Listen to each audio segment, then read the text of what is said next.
Fast track court की जो बात है, फिर उसको मंडे को बिल भी लाया जाएगा। आप एक बात बताइए, क्या किसी बच्चे ने फास्ट ट्रैक कोर्ट की कोई मांग रखी थी?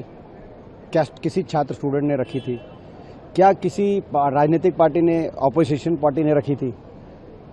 जिन बातों को लेकर मांग ही नहीं है देश में, उनको प्रधानमंत्री जी कह रहे हैं। और जो असली मांग लेके जो आंदोलन चल रहा है, जिसको लेकर सारे विपक्षी पार्टी, विशेष तौर से कांग्रेस पार्टी जो है, छात्रों की गूंज कार्यक्रम के माध्यम से हम लड़ाई लड़ रहे हैं, बाकी आंदोलन चल रहा है, जंतर मंतर पे आंदोलन चल रहा है, उन बातों का तो कहीं संज्ञान ही नहीं ले रहे प्रधानमंत्री जी। ऐसा कैसे हो सकता है? हमारी मांग है धर्मेंद्र प्रधान का इस्तीफा हो, हमारी मांग है दिल्ली में पुलिस बर्बरता के पीछे जो अधिकारी और जो नेता जिम्मेदार हैं उनके पे कार्रवाई, और सरकार माफी मांगे।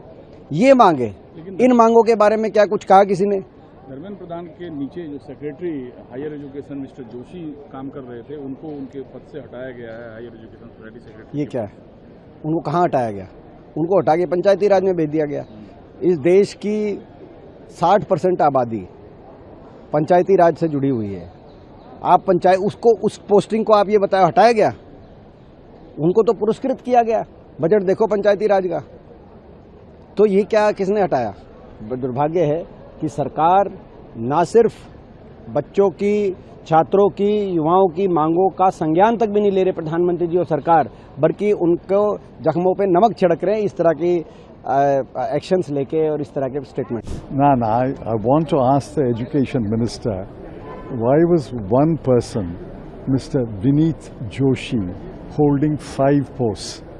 Secretary Higher Education, Secretary School Education, Chairman or Acting Chairman of UGC, Chairman or Acting Chairman of NTA, Chairman of or Acting Chairman of CBSE. Why was one person holding all the posts under him? One minister, one secretary, is it? They will run the education department. The secretary is being transferred. The minister should also resign, or should be moved out to another ministry. A bit like saying that there will be strong string action against the culprits, and cabinet has been called today also. So I couldn't see Twitter as my Twitter account has been hacked, but I'm hearing this from you. But these are all post-fact actions. The government is still not clear on how it's going to prevent the systematic leaks. These fast-track court action against people who are apparently associated with the leaks is all post-fact. It does not prevent the leaks. Obviously, in the supply chain of the examination papers, there are chinks. What is the government doing to correct that? How are they strengthening that ecosystem to make sure that there is no leaks?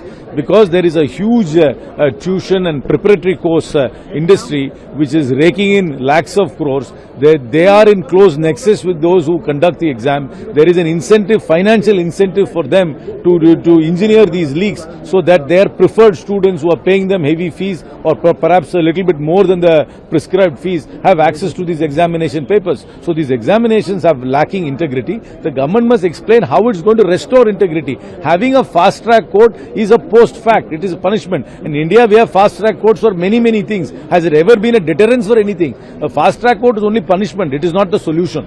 If any bill comes in the parliament, the bill will all only deal with the leak after a leak has happened, after an investigation has taken place, after somebody has been appropriately blamed for the leak, punishment will be given. That's what the bill will do. The bill is not going to strengthen the administrative process. What I am asking is, how are you strengthening the administrative process of setting examination papers, of making sure it's not leaking, and it is only given to the student at the time of writing the exam? The bill does not solve the problem. A bill is a post-fact event.